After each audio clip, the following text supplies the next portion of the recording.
Doctor Baba Saheb Ambedkar open university.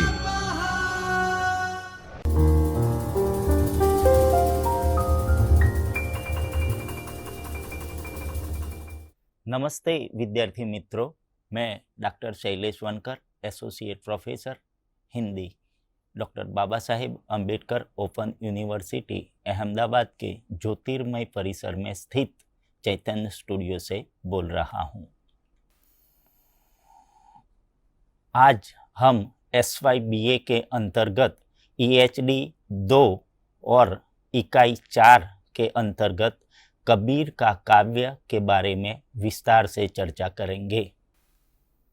सबसे पहले कबीर की ये जो फोटो रखी गई है, इस फोटो से हमें ज्ञात होता है कि कबीर जो है वो जुलाहा थे और वो कपड़े बुनने का काम करते थे और वो बिल्कुल निम्न परिवार के थे।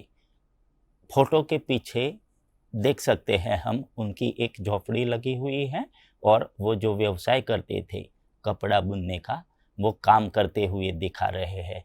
तो इसी के आधार पर हम समझ सकते हैं कि कबीर कोई रईस परिवार से नहीं थे, लेकिन निम्न परिवार के, सामान्य परिवार के ही थे, जो उनको उनकी ये जो फोटो है इसी के आधार पर हमें ज्ञात होता है।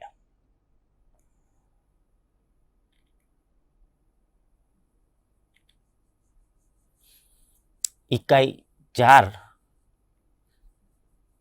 कबीर का काव्य, और इसमें कबीर के बारे में हम कहेंगे कि कबीर अपने युग के एकमात्र युगदृष्टा, समाज के सजग प्रहरी और साहित्य के क्षेत्र में भविष्य द्रष्टा थे। कहने का मतलब कि एक युग को परिवर्तित करने वाले, सजाग समाज को सजग करने वाले, और साहित्य में कबीर एक भविष्य द्रष्टा थे। यानी कि अपनी जो रचनाएं हैं वो रचनाओं के आधार पर साहित्य को भी बदलने की ताकत रखने वाले कबीर साहब थे। और कबीर साहब का जो व्यक्तित्व है, इसी को लेकर आचार्य हजारी प्रसाद द्विवेदी ने कहा है कि हिंदी साहित्य के 1000 वर्षों के इतिहास में कबीर जैसा व्यक्तित्व लेकर आज तक कोई उत्पन्न नहीं हुआ। जैसे कि हम हिंदी साहित्य को पढ़ते हैं तो हम हिंदी साहित्य की उत्पत्ति के बारे में भी जानते हैं। तो वैसे देखा जाए तो हिंदी साहित्य की जो उत्पत्ति है वो करीबन 1000 वर्षों के आसपास की है। हिंदी का उद्भव जब हुआ तो ये इसकी जो यात्रा है वो 1000 वर्षों की है। तो आचार्य हजारी प्रसाद द्विवेदी जैसे ज्ञानी मानस अगर ये कहते हैं कि 1000 वर्षों से लेकर आज तक कबीर जैसा व्यक्तित्व लेकर कोई उत्पन्न नहीं हुआ, तो ये बहुत बड़ी बात है। क्योंकि कबीर में जो ज्ञान था वो ज्ञान 1000 वर्षों के इतिहास में, हिंदी साहित्य के इतिहास में आज तक लेकर प्रकट होने वाला कोई नहीं है। तो देखा जा सकता है आचार्य हजारी प्रसाद द्विवेदी की ये बात से कि कबीर कितने ज्ञानी रहे होंगे। अब कबीर के स्वभाव की बात करें तो उनके व्यक्तित्व के अंतर्गत वो अक्कड़ प्रकृति के थे। अक्कड़ थे, फक्कड़ थे और मस्त मौला स्वभाव के थे। अक्कड़ यानी कि जो बात उनको पसंद आती वो बात डंके की चोट पर वो कहते, लोगों को समझाते, समाज में वो बात रखते और अंत तक उसी बात के साथ ही रहते, क्योंकि वो सच्चाई के धरातल पर तली हुई बात हुआ करती थी कबीर की। परिणाम स्वरूप वो अक्कड़ स्वभाव के थे। एक बार जो बात मान ली वो मान ली, उसमें किसी भी प्रकार का बदलाव नहीं हुआ करता था। यानी कि वो अक्कड़ाना स्वभाव के थे। दूसरी बात, वो फक्कड़ स्वभाव के थे। फक्कड़ यानी कि किसी का कुछ भी हो, जो सही है उसी बात को अंत तक उसी के साथ ही चलते रहना।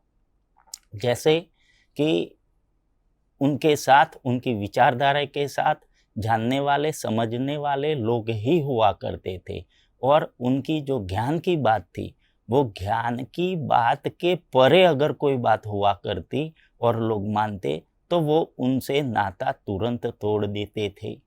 परिणाम स्वरूप फक्कड़ स्वभाव के वो थे। कहते थे कि कबीरा खड़ा बाजार में, लिया लुकाठा हाथ, जो घर जा रे अपना, चले हमारे साथ।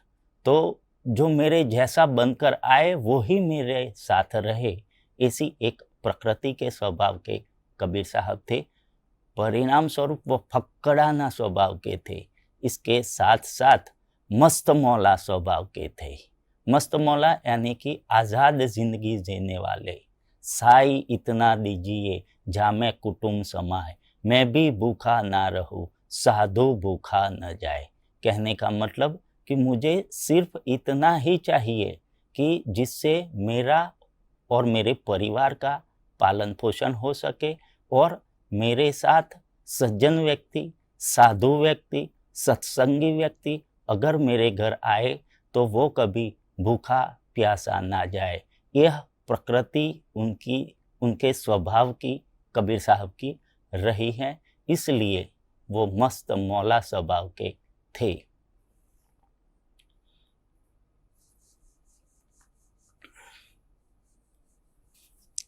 अब हम कबीर का जीवन परिचय के बारे में विस्तार से जानेंगे। तो कबीर का जो जन्म है, वो जन्म को लेकर विविध विद्वानों में मतभेद रहा है। किसी ने अलग कहा, किसी ने ये कहा, किसी ने वो कहा, लेकिन फिर भी हम सारे मतों को ध्यान में रखते हुए, अभ्यास करते हुए, कबीर साहब का जो जन्म है वो सन 1455 अर्थात 1399 ईस्वी सन मानना ही उचित समझते हैं, क्योंकि 1455 में उनका प्राकट्य हुआ था। उनके माता पिता नीरू और नीमा थे। उनके प्राकट्य की भी एक कहानी रही है, जो छोटी सी कहानी है कि नीरू जो कबीर के पालक पिता थे, वो अपनी पत्नी नीमा को लेने के लिए उनके ससुराल गए थे। वहाँ से आ रहे थे, दोपहर की धूप थी, तो वो धूप में दोनों को प्यास लगती है। तो वहाँ पर काशी में लहरतारा नाम का एक सरोवर है, जो कमल के फूलों से आच्छादित था। तो वहाँ से वो पानी लेने के लिए जाते हैं। तो वहाँ पर पानी लेते वक्त उन्हें एक बालक की रोने की आवाज़ आती है। तो सीधी सी बात है कि दोनों पति पत्नी वहाँ देखने जाते हैं, तो एक बालक फूलों में पड़ा रो रहा था। तो दोनों पति पत्नी ने उनसे उठा लिया, उठाकर वो अपने घर लाए। घर लाकर उनका पालन पोषण किया, और वही बालक बड़ा होकर कबीर के नाम से जाना गया। यानी कि नीरू और नीमा जो है वो कबीर साहब के पालक माता पिता है, उनके सगे माता पिता नहीं है।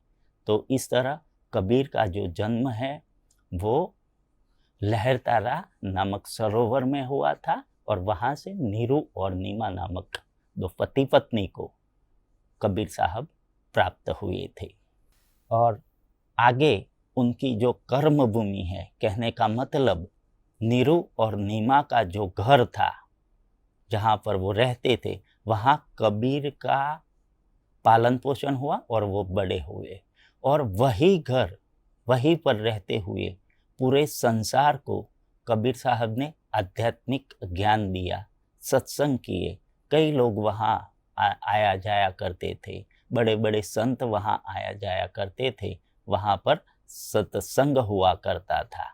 तो वह भूमि, जो घर था नीरू और नीमा का, आज कबीर चौरा मूल मठ के नाम से पूरे संसार में जाना जाता है, वो जो काशी में स्थित है।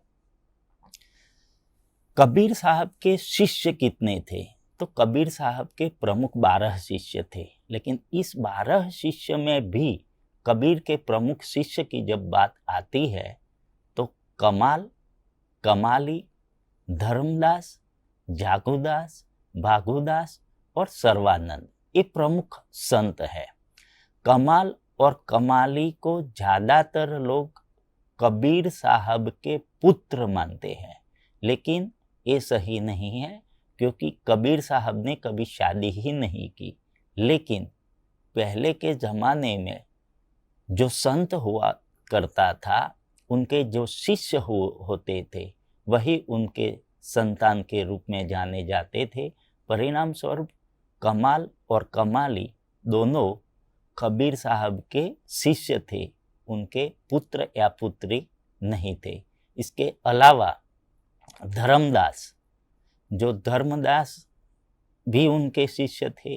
धर्मदास छत्तीसगढ़ के रहने वाले थे, खरसिया के रहने वाले थे, और कहा जाता है कि धर्मदास एक बनिया थे और वो व्यापार करते थे, और उनका व्यापार उस समय देश विदेश में व्याप्त था। करोड़ों की उनकी संपत्ति थी।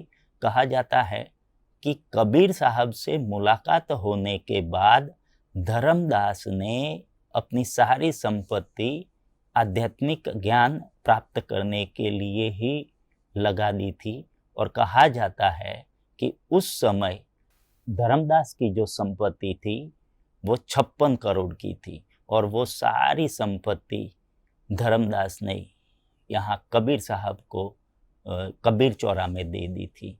इस तरह वो कबीर के अनुयायी बन गए थे और अपनी पिछली जो जिंदगी थी वो कबीर विचारधारा के प्रचार और प्रसार में ही गंवा दी थी। उसके बाद आते हैं जागुदास और भागुदास। वो दोनों भाई थे, और दोनों भाई जो थे उन्होंने भी अपनी सारी जिंदगी कबीर साहब की विचारधारा के प्रचार और प्रसार में लगा दी थी। और अंत में जो प्रमुख उनके शिष्य है वो सर्वानंद है, जो कबीर साहब के बाद कबीर चौरा मूल मठ के गादीपति के रूप में, सबसे पहले गादीपति के रूप में विराजमान होते हैं। और इस तरह कबीर साहब ने कबीर चौरा से पूरे संसार को आध्यात्मिक ज्ञान दिया है। और कबीर साहब का जो देहांत है वो वहाँ से 125 किलोमीटर दूर मगहर में हुआ था।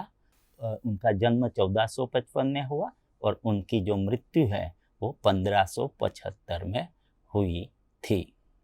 अब कबीर की रचनाएं हम देखेंगे तो कबीर के नाम पर कई रचनाओं का जिक्र समय समय पर होता रहा है। कई विद्वानों ने कबीर के नाम पर कई रचनाएं थोप भी दी गई हैं, लेकिन कबीर की ही मानी गई रचनाओं की बात हम करें तो उनके कहे हुए शब्द, उनकी कही हुई बातें जहाँ पर संग्रहित है वो ग्रंथ का नाम है बीजक। बीजक यानी कि गुप्त ज्ञान। इसका अर्थ क्या होता है? गुप्त ज्ञान यानी कि जैसे एक संत थे, वो अपनी अंतिम अवस्था में अपने सारे शिष्यों को बुलाकर कहते हैं कि भाई मैंने जो सारी मंदिर वगैरह की, आश्रम वगैरह की संपत्ति है वो मंदिर के ऊपर वाले भाग गुंबज में रख दी गई है, जो मेरी मृत्यु के बाद आप इसे ले लीजिएगा। उसके बाद एक दिन उनके महंत चले जाते हैं। चले जाने के बाद सारे शिष्य जो मंदिर है इसका गुंबज तोड़ देते हैं, लेकिन इसमें से कुछ नहीं निकलता।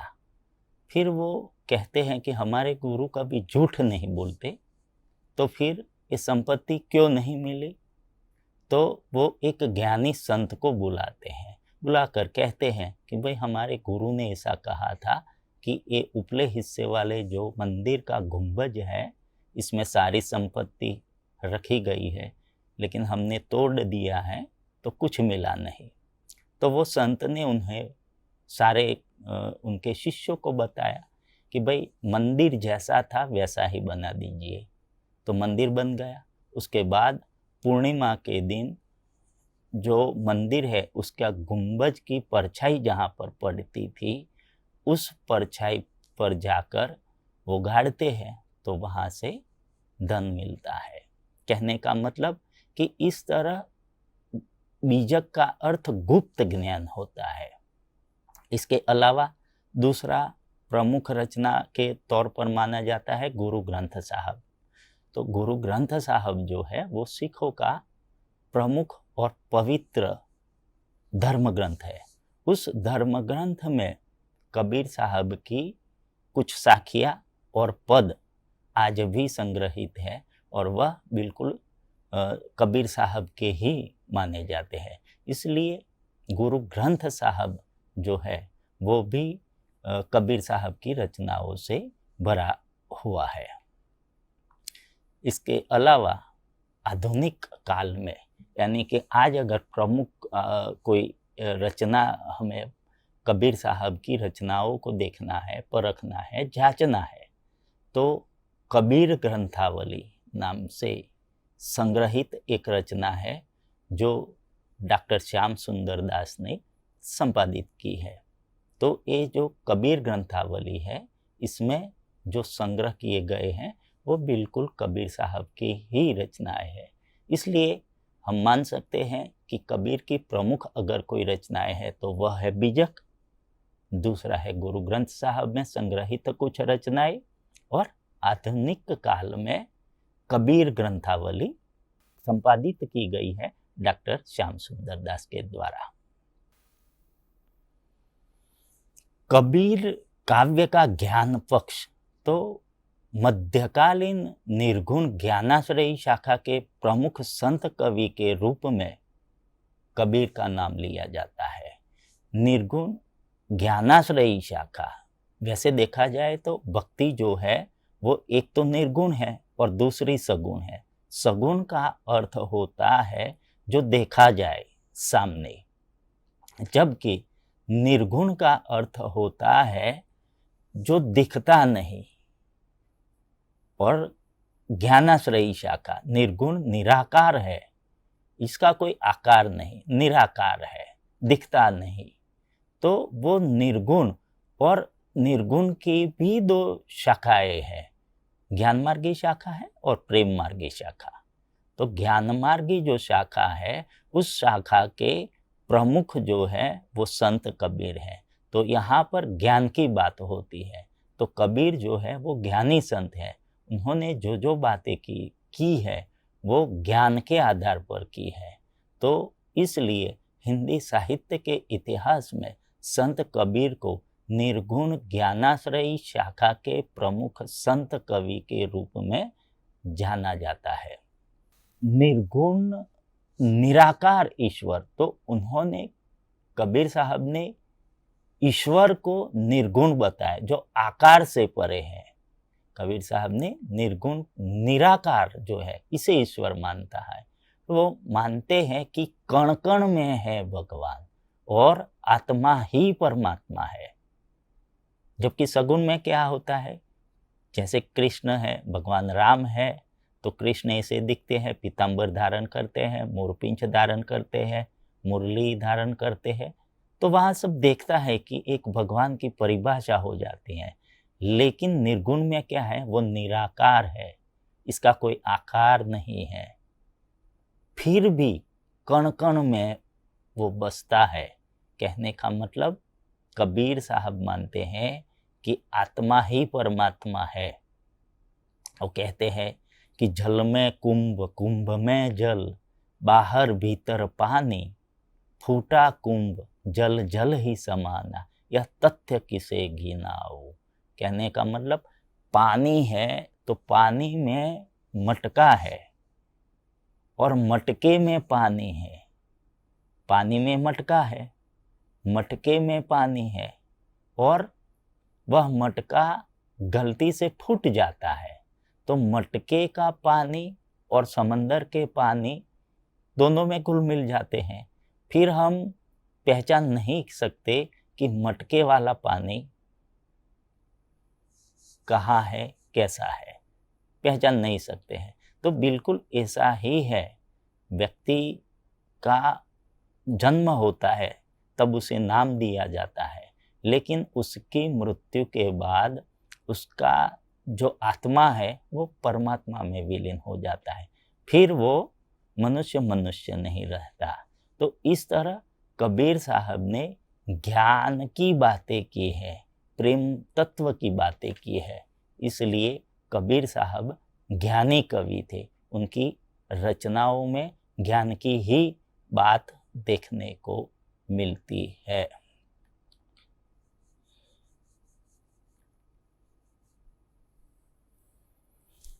इतना ही नहीं, कबीर साहब ने अवतारवाद का भी खंडन किया है।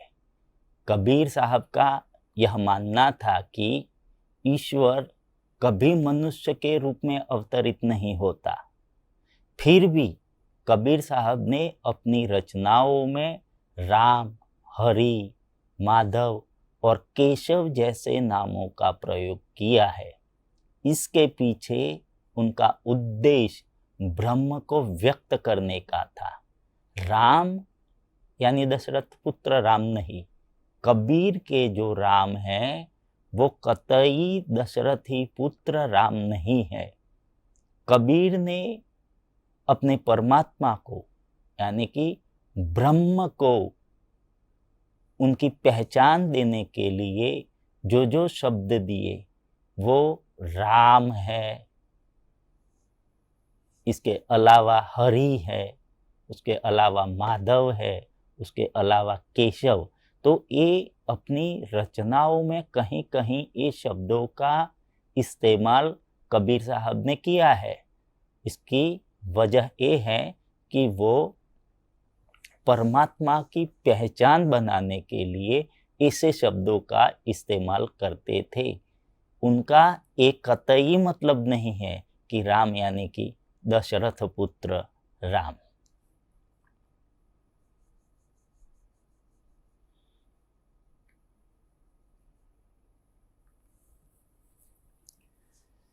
कबीर साहब ने अपनी जो रचनाएं कही है, उस रचनाओं में ज्ञान से ओतप्रोत रचनाएं तो है ही है, लेकिन उन्होंने तत्कालीन शास्त्र ज्ञान को भी चुनौती दी है, क्योंकि उन्होंने जो जो बातें समझी और उनको ये लगा कि ये गलत है, तो उनका उन्होंने खंडन किया है। कबीर साहब को शास्त्र पढ़ने का अवसर नहीं मिला था, पर वे अपने ज्ञान से और यौगिक शक्तियों से सही और गलत को समझ चुके थे। परिणाम स्वरूप वो कहते थे, तू कहता कागद की लेखी, मैं कहता आँखी अंधे की। कहने का मतलब मैं शास्त्र मैंने नहीं पढ़े, फिर भी मैंने आत्मज्ञान से समझ लिया है कि सही क्या है और गलत क्या है, तो ही मोरी बराबरी कैसी।